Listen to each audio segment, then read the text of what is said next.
रायगडच्या राजकीय वर्तुळात विविध घडामोडींना वेग आला असताना आमदार महेंद्र दळवी यांनी मंत्री भरत गोगावले यांच्याबाबत मोठा दावा केलाय। भरत गोगावले हे येत्या 15 ऑगस्ट पूर्वी रायगडचे पालकमंत्री होतील असा विश्वास त्यांनी व्यक्त केलाय। राष्ट्रवादी काँग्रेसचे अनिकेत तटकरे यांची विधान परिषदेवर बिनविरोध निवड झाल्यानंतर त्यांनी भरत गोगावले यांची भेट घेतली होती। या भेटीनंतर जिल्ह्यात राजकीय चर्चांना उधाण आले। अनिकेत तटकरे यांनी महायुतीतील आमदारांची भेट घेतल्यास त्यांचं स्वागत केलं जाईल असं सांगतानाच त्यांच्या राजकीय भूमिकेला विरोध कायम राहील असंही महेंद्र दळवी यांनी स्पष्ट केलंय। त्यामुळे रायगडमधील आगामी राजकीय घडामोडींवर सर्वांचंच लक्ष लागलंय। निवडणूक बिनविरोध झाली, पक्षाच्या आदेशाप्रमाणे आम्ही पालन केलं। एक कार्यकर्ता म्हणून मी माझ्या करण्याचा फॉर्म भरला होता, परंतु पक्षाचे सर्वोच्च नेते शिंदे साहेबांच्या आदेशाप्रमाणे तो फॉर्म आपण विड्रॉ केला 3 तारखेला, आणि 4 तारखेला ज्यांचे फॉर्म होते त्यांनी विड्रॉ केले। त्यामुळे ती निवडणूक बिनविरोध झाली। आम्ही त्यांनी इच्छा व्यक्त केली असेल की महायुतीतल्या नेत्यांना त्याने भेटावं। काल भरत शेठला भेटले। आता आपल्याकडे येणाऱ्यांचं मी सगळं स्वागत निश्चित करतो, परंतु उद्भवलेल्या परिस्थितीला सामोरे जात असताना आतापर्यंत राजकीय तटकरे साहेबांचा उलटफेर करणारा प्रवास आहे, त्याला काउंटर करण्यासाठी, छेद देण्यासाठी माझ्या भूमिकेवर मी ठाम आहे। जरी ते आले तरी नक्की चहा पाणी त्यांचा सन्मान मी नक्की करेन, पण आतापर्यंत त्यांच्या जे राजकीय कृत्य आहे त्यांना विरोध करण्याचं काम मी कायमस्वरूपी त्या बाबतीत आज बोलू इच्छित नाही। ते काय बोलताय त्याच्यावर मी उत्तर द्यावं सारखं ते देवाणघेवाण करण्यापेक्षा मी कधीतरी राजमाळ्यावर अलिबागला त्यांच्याकडे जाईन, त्यांच्यासोबत चहा पिन आणि विषय संपवीन। धन्यवाद। परभणी जिल्ह्यातील पालम तालुका 1992 मध्ये अस्तित्वात आला असला तरी आजपर्यंत इथं स्वतंत्र बस स्थानक उपलब्ध झालेलं नाही। त्यामुळे प्रवाशांना मोठ्या गैरसोयीचा सामना करावा लागतोय। वाहतुकीच्या दृष्टीने पालम हे मध्यवर्ती ठिकाण मानलं जातं, मात्र बस स्थानक नसल्यानं प्रवाशांना उघड्यावर बसची प्रतीक्षा करावी लागते। तसंच प्रवासादरम्यान अनेक अडचणींना सामोरं जावं लागतं। तालुक्याच्या वाढत्या लोकसंख्येचा आणि प्रवाशांच्या गरजांचा विचार करून पालम शहरात बस स्थानक तसंच आगार उभारण्यात यावं अशी मागणी नागरिक आणि प्रवाशांकडून करण्यात येते। त्यामुळे वाहतूक व्यवस्था अधिक सुलभ होऊन प्रवाशांना मोठा दिलासा मिळेल अशी अपेक्षा व्यक्त होते। रायगड जिल्ह्यातील 74 गावांचा MMRDA क्षेत्रात समावेश करण्याच्या निर्णयाविरोधात लायझनिंग असोसिएशन ऑफ रायगड तर्फे अलिबाग जिल्हाधिकारी कार्यालयासमोर निदर्शनं करण्यात आली। या निर्णयानुसार अलिबाग तालुक्यातील 22 आणि कर्जत तालुक्यातील 52 गावं MMRDAच्या कार्यक्षेत्रात आलेत। मात्र बांधकाम परवानग्यांसाठी स्थानिक स्तरावर आवश्यक यंत्रणा उपलब्ध नसल्यानं नागरिक आणि बांधकाम व्यावसायिकांमध्ये नाराजी व्यक्त केली जाते। आंदोलकांनी मागणी केली आहे की जोपर्यंत MMRDAची स्वतंत्र स्थानिक यंत्रणा कार्यान्वित होत नाही तोपर्यंत बांधकाम परवानगीचे अधिकार जिल्हा प्रशासनाकडेच कायम ठेवावेत। याबाबतचं निवेदन जिल्हाधिकाऱ्यांकडे सादर करण्यात आलंय। या निर्णयामुळे विकास प्रक्रियेवर परिणाम होऊ नये आणि नागरिकांची गैरसोय टळावी अशी अपेक्षा आंदोलकांनी व्यक्त केली। आपल्या शेतकऱ्यांसाठी, आपण सर्वसामान्य जनतेसाठी जे काही फार्म हाऊसचे परमिशन असतील, तुमचे रिसॉर्टचे असतील, हॉटेलचे असतील, टुरिस्ट होम असतील, हे पर्यटनावर विकास अवलंबून असल्यामुळे या ठिकाणी जाऊन आपल्याला वेळोवेळी परमिशन घेणे शक्य होणार नाही। आणि त्यांचा कारभार असा आहे की प्रत्येक NOCs आणि प्रत्येक ठिकाणी आपल्याला तोंड देताना, ऑफिसमध्ये एंट्री घेताना या ठिकाणी अडवलं जाते। आणि यामुळे काय होईल की रायगडचा विकास थांबेल आणि लोक थांबणार नाहीत की ते अनधिकृत बांधकाम आपलं बरेच ठिकाणी वाढण्यात येईल। त्यामुळे आणि अलिबागमध्ये जे ना हरकत दाखले आपण घेतो, जसे की आपले फॉरेस्ट विभाग आहे, महसूल विभाग आहे, तहसील ऑफिस आहे, रोड NOC साठी ZP साठी जातो आपण, PWD आहे, तर हे सगळे ना हरकत दाखला इथं असल्यामुळे, जिल्ह्याचे मूळ ऑफिस असल्यामुळे, तर एकच ऑफिस आपलं बाहेर असल्यामुळे त्या येणे जाण्यात आणि याचा खर्च वेगळा होईल। यामुळे अनधिकृत बांधकाम वाढेल आणि लोकांचा नाहक पैसा पण खर्च होईल आणि लवकरात लवकर परमिशन मिळणार नाहीत।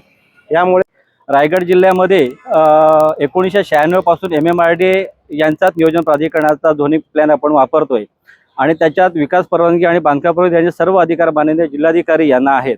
आणि आता शासन वेगवेगळे प्राधिकरण जसे MSRDC, MMRDA असे प्राधिकरण जाहीर करून त्यांची मुख्यालय हे रायगड जिल्ह्याच्या बाहेर स्थित असताना आपल्याकडे विकास परवानगीचा अधिकार त्यांना देतोय आणि आपल्या स्थानिक जनतेला, शेतकऱ्यांना विकास परवानगी घेण्याकरता त्यांच्या रायगड जिल्ह्याच्या बाहेरच्या कार्यालयात जायला लागते। त्यामुळे आमच्या लायझनिंग असोसिएशन रायगड अलिबाग यांची अशी शासन नम्र विनंती आहे की जोपर्यंत MSRDC आणि MMRDA यांची कार्यालय अलिबाग या मुख्यालय ठिकाणी होत नाहीत तोपर्यंत विकास परवानगी आणि बांधकाम परवानगी देण्याचे सर्व अधिकार माननीय जिल्हाधिकारी यांना ठेवावेत, हीच शासनात आमची नम्र विनंती आहे। पुणे जिल्ह्यातील चाकण नगर परिषद हद्दीतील घाडगेमळा परिसरात रस्ता काँक्रिटीकरणाच्या कामात गंभीर नियोजन शून्यतेचा प्रकार समोर आलाय। रस्त्याच्या मधोमध असलेले वीज खांब हलवण्याऐवजी त्या भोवतीच सिमेंटचाच रस्ता तयार करण्यात आलाय। त्यामुळे नागरिकांमध्ये संताप व्यक्त होतोय। या प्रकारामुळे चाकण नगर परिषद आणि महावितरणच्या समन्वयावर प्रश्नचिन्ह निर्माण झाले। वाहतुकीला अडथळा निर्माण होत असून अपघाताचा धोका वाढल्याची भीती नागरिकांनी व्यक्त केली आहे। संबंधित कामाची चौकशी करून दोषींवर कारवाई करण्याची मागणी स्थानिक नागरिकांकडून करण्यात येते। या बातमीचा आढावा घेतलाय प्रतिनिधी पप्पू वाकडे यांनी। नमस्कार, स्वागत आहे आजच्या बातमीपत्रामध्ये। आज मी तुम्हाला अशा ठिकाणी घेऊन आलेलो आहे। आत्तापर्यंत मी 7 आजोबा पाहिले असतील। आज तुम्हाला मी 8वा आजोबा दाखवणार आहोत। या ठिकाणी माझ्या पाठीमागे जर पाहिलं आपण, या ठिकाणी हा जो पूर्ण भाग येतोय हा चाकण नगर परिषदेमध्ये येतोय आणि या ठिकाणी पाहिलं तर रस्त्याच्या बरोबर मधोमध या ठिकाणी आपल्याला लाईटचा खांब पाहायला भेटत आहे। हा कुठला प्रकार आहे हे काय मला अजून कळना झालंय। आणि या ठिकाणी जर पुढं पाहिलं आपण तर आपल्याला एक पानाची टपरी या ठिकाणी पाहायला भेटत आहे। आणि माझी जे नगर परिषदेच्या संबंधित अधिकारी असतील त्यांना एक विनंती होती का ही टपरी काढून या ठिकाणी रस्ता केला असता तर काय झालं असतं। एकंदरीत जर आपण पाहिलं त्या ठिकाणी प्रशासन अतिक्रमण काढायच्या या ठिकाणी बड्या बाता करत आहे। आणि या ठिकाणी जर पाहिलं तर भर रस्त्यातच आपल्याला लाईटचे खांब असतील, टपरे असतील या ठिकाणी पाहायला भेटत आहे। नेमकं याला जबाबदार अधिकारी कोण आहेत या ठिकाणी असा प्रश्न निर्माण झालेला आहे। आणि जे संबंधित जबाबदार अधिकारी असतील त्यांनी या प्रश्नाचं लवकरात लवकर उत्तर द्यावं आणि सामान्य जनतेला जे तुम्ही वेठीस धरण्याचं काम करत आहेत किंवा ही जी चुकीची कामं करत आहेत। आणि हा जो भाग येत आहे हा पूर्ण आगरवाडी, चाकणमधील आगरवाडी या ठिकाणचा भाग आहे। आणि या ठिकाणी जर पाहिलं तर हा जो रस्ता आहे पूर्ण काळूसला या ठिकाणी जाताना आपल्याला पाहायला भेटत आहे। आपण या ठिकाणी पाहू शकताय रस्त्याचं काम या ठिकाणी जोरात चालू आहे, पण ते कशा पद्धतीने चालू आहे या ठिकाणी आपण तुम्हाला दाखवण्याचा प्रयत्न करत आहोत। या ठिकाणी पुढं पण पाहू शकता आपण तुम्ही हे जे काम आहे या ठिकाणी चालू आहे, परंतु हे विजेचे खांब पूर्णपणे या ठिकाणी मध्ये आपल्याला पाहायला भेटत आहेत। परत आता काय होणार आहे, हे खांब परत काढणार, त्या ठिकाणी परत खड्डा होणार आणि परत तो खर्च वाढणार। हे काय नगर परिषदेच्या त्या अधिकाऱ्याच्या खिशातून किंवा कुणाच्या जाणार नाही, हे सामान्य जे नागरिक आहेत त्यांच्या खिशातून जाणारा पैसा आहे। त्यामुळं जे संबंधित अधिकारी असतील आणि जे महाराष्ट्र शासन जे मंत्री अधिकारी जे असतील संबंधित त्यांना विनंती की या ठिकाणी लक्ष द्या आणि सामान्य नागरिकाच्या पैशाचा दुरुपयोग करू नका, एवढीच विनंती आहे। आपल्यासोबत बोलण्यासाठी येथील काही नागरिक आहेत, त्यांच्याकडून आपण एकंदरीत जाणून घेण्याचा प्रयत्न करणार आहोत। नमस्कार बाबा, सर्वप्रथम स्वागत आहे तुमचं नाव सांगा। आणि एकंदरीत जर आपण पाहिलं तर हा खांब रस्त्याच्या मध्ये असल्याचं आपल्याला या ठिकाणी पाहायला भेटत, काय सांगाल त्याबद्दल? नाही, रोडमध्ये अडचणच होणार ना त्याची। मी दत्ता जाळगे। बरं, रोडमध्ये अडचणच होणार त्याची आणि मधोमध्ये तो खांबायला काढायला पाहिजे होता, बाजूला घ्यायला पाहिजे। बरं त्यांनी ते न करता डायरेक्टच रोड केला। बरं, काय संबंधित जे अधिकारी आहेत त्यांना काय सांगाल तुम्ही? आता काय त्यांच्या हातात हे कसे करतात त्यांची त्यांना कळायला पाहिजे ना कामं कशी करायची। या ठिकाणी जर पाहिलं आपण या ठिकाणी पण जी टपरी आहे ती पण मधोमध्ये या ठिकाणी आपल्याला पाहायला भेटत आहे। ते या ठिकाणी अधिकारी बड्या बाता करतात, हिथं अतिक्रमण काढलं तिथं काढलं, मग या ठिकाणी का बरं असं अतिक्रमण म्हणता येणार नाही, कारण ही पहिली स्टार्टपासून पहिली होती म्हणजे रोड आत्ता एवढा झाला, पुढंपर्यंत होता एवढाच रोड होता ना, आता रोड वाढवला ना, ते काढायला सांगितले आणि काढायला पाहिजे। बुलढाणा शहरात पोलीस आणि आरटीओ प्रशासनानं संयुक्तपणे विशेष वाहन तपासणी मोहीम राबवत वाहतूक नियमांचं उल्लंघन करणाऱ्यांविरोधात मोठी कारवाई केली आहे। जिल्हा पोलीस अधीक्षक निलेश तांबे यांच्या मार्गदर्शनाखाली झालेल्या मोहिमेत 2000हून अधिक वाहनांची तपासणी करण्यात आली। या कारवाई दरम्यान सायलेन्सरमध्ये बदल, pressure horn, fancy number plate, प्रखर दिवे तसंच आवश्यक कागदपत्रांशिवाय वाहन चालवणाऱ्यांवर दंडात्मक कारवाई करण्यात आली। मोहिमेत 13 लाख रुपयांहून अधिक दंड वसूल करण्यात आलाय।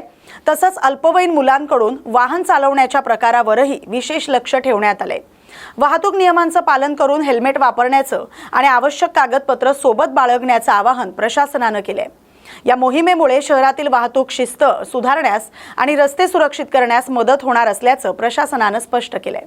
बुलढाणा शहरामध्ये बुलढाणा शहर पोलीस तसेच मोटर परिवहन विभाग मार्फत संयुक्तपणे कारवाई राबवून वाहतुकीचे नियमभंग करणारे तसेच अवैध प्रवासी वाहतूक करणाऱ्या इस्मांवर मोठ्या प्रमाणात कारवाई करण्याची मोहीम शहरामध्ये चालू आहे. मागील 1.5 महिन्यामध्ये 2000 पेक्षा जास्त वाहनांवर दंडात्मक कारवाई करण्यात आलेली असून 56 पेक्षा जास्त बुलेट या मॉडिफाईड सायलेन्सर लावलेल्या यांच्यावर देखील कारवाई करण्यात आलेली आहे. यानंतर सुद्धा अशाच पद्धतीची कारवाई करण्यात येणार आहे. जिल्हा पोलीस अधीक्षक माननीय निलेश तांबे सर, अपर पोलीस अधीक्षक माननीय अमोल गायकवाड साहेब, उपविभागीय पोलीस अधिकारी माननीय सुधीर पाटील साहेब यांच्या मार्गदर्शनाखाली आणि बुलढाणा शहरचे वाहतूक पोलीस उपनिरीक्षक भूषण पाटील साहेब यांच्या उपस्थितीत ही कारवाई आम्ही करणार आहोत. यानंतर सुद्धा अवैध प्रवासी वाहतूक करणारे ज्यांच्याकडे वाहतुकीचे वाहनांचे कोणत्याही प्रकारे कागदपत्र नाहीत, परवाने नाहीत, तसेच लायसन्स नाहीत, यांच्यावर सुद्धा कारवाई आम्ही करणार आहोत. अल्पवयीन मुले जी शाळा, कॉलेजेस किंवा क्लासेसला दुचाकी घेऊन जातात त्यांना सुद्धा आम्ही समज दिलेली आहे, त्यांच्या पालकांना सुद्धा समज दिलेली आहे. परंतु अशाच पद्धतीने जर अल्पवयीन मुले वाहने चालू असताना मिळून आले तर पालकांवर सुद्धा आम्ही कारवाई करणार आहोत. तसेच सध्या 200 बस स्टँड पासून 200 मीटरच्या परिसरामध्ये कोणत्याही प्रकारे वाहने लावू नयेत अवैध प्रवासी वाहतुकीची, असा नियम आहे. परंतु तसं होताना दिसत नाही. तशा वाहनांवर सुद्धा आम्ही मोटर व्हेकल कायदा प्रमाणे कायदेशीर कारवाई आम्ही करणार आहोत. बुलढाणा शहर हे वाहतुकीच्या अडथळा मुक्त तसेच अपघात मुक्त करण्यासाठी जास्तीत जास्त प्रयत्न करून आम्ही शहर हे वाहतूक मुक्त व अपघात मुक्त. सोलापूर जिल्ह्यातील बार्शी तालुक्यातील हत्तीज गावात मुख्याध्यापक आणि त्यांच्या कुटुंबातील 4 जणांचा मृत्यू झाल्याची धक्कादायक घटना समोर आली. या घटनेमुळे परिसरात हळहळ व्यक्त होते. मृतांमध्ये मुख्याध्यापक योगेश पाटील, त्यांची पत्नी मधुरी पाटील आणि 2 मुलांचा समावेश आहे. प्राथमिक माहितीनुसार आर्थिक अडचणी आणि कर्जाच्या तणावातून ही आत्महत्या केल्याचा संशय व्यक्त केला जातोय. घटनास्थळी पोलिसांना एक सुसाईड नोट मिळाले, ती तपासासाठी ताब्यात घेण्यात आले. पोलिसांनी घटनास्थळी भेट देत पंचनामा केला असून प्रकरणाचा पुढील तपास सुरू आहे. या घटनेमुळे बार्शी तालुक्यासह शैक्षणिक क्षेत्रात शोककळा पसरली. नमस्कार, मी PI कुंदन गावडे, पोलीस निरीक्षक, वैराग पोलीस ठाणे. वैराग पोलीस ठाणे हद्दीतील हत्तीज या गावी एक दुर्दैवी आज घटना घडलेली आहे. सदर घटनेमध्ये योगेश बाळासाहेब पाटील वय 41 वर्ष हे जिल्हा परिषद शिक्षक नंदुरबार येथे कार्यरत होते.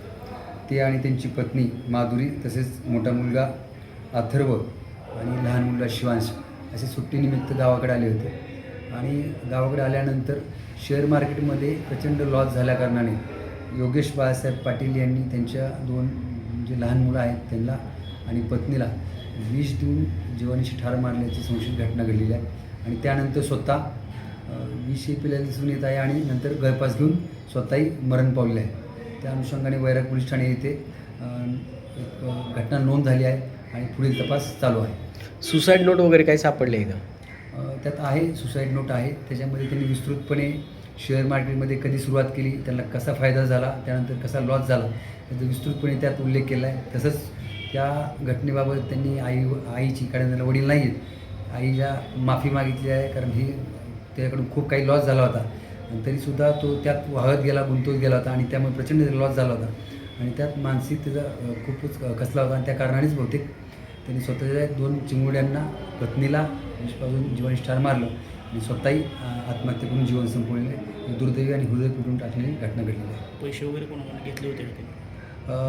तसं पैसे त्याचे नात्यातले जे आहेत त्यांच्याकडनं त्यांनी हे शेअर मार्केटमध्ये गुंतवण्यासाठी पैसे घेतल्याचा उल्लेख केला आहे. परंतु त्यांना तो पैसा देऊ शकत नसल्याने त्यांच्याबद्दलही त्यांनी स्वतःच दुःख. नवी मुंबई गुन्हे शाखेनं दुचाकी चोरीच्या वाढत्या घटनांवर मोठी कारवाई करत 21 वर्षीय युवकाला अटक केली. CCTV फुटेजच्या आधारे पोलिसांनी संशयिताचा शोध घेऊन त्याला ताब्यात घेतले. चौकशी दरम्यान आरोपीनं 5 दुचाकी चोरी केल्याची कबुली दिली. त्याच्या विरोधात नवी मुंबईतील विविध पोलीस ठाण्यांमध्ये गुन्हे दाखल असल्याचं समोर आले. पोलिसांनी आरोपीला अटक केली असून त्याच्याकडून आणखी काही गुन्ह्यांची उकल होण्याची शक्यता व्यक्त केली जाते. या प्रकरणाचा पुढील तपास गुन्हे शाखेकडून सुरू आहे.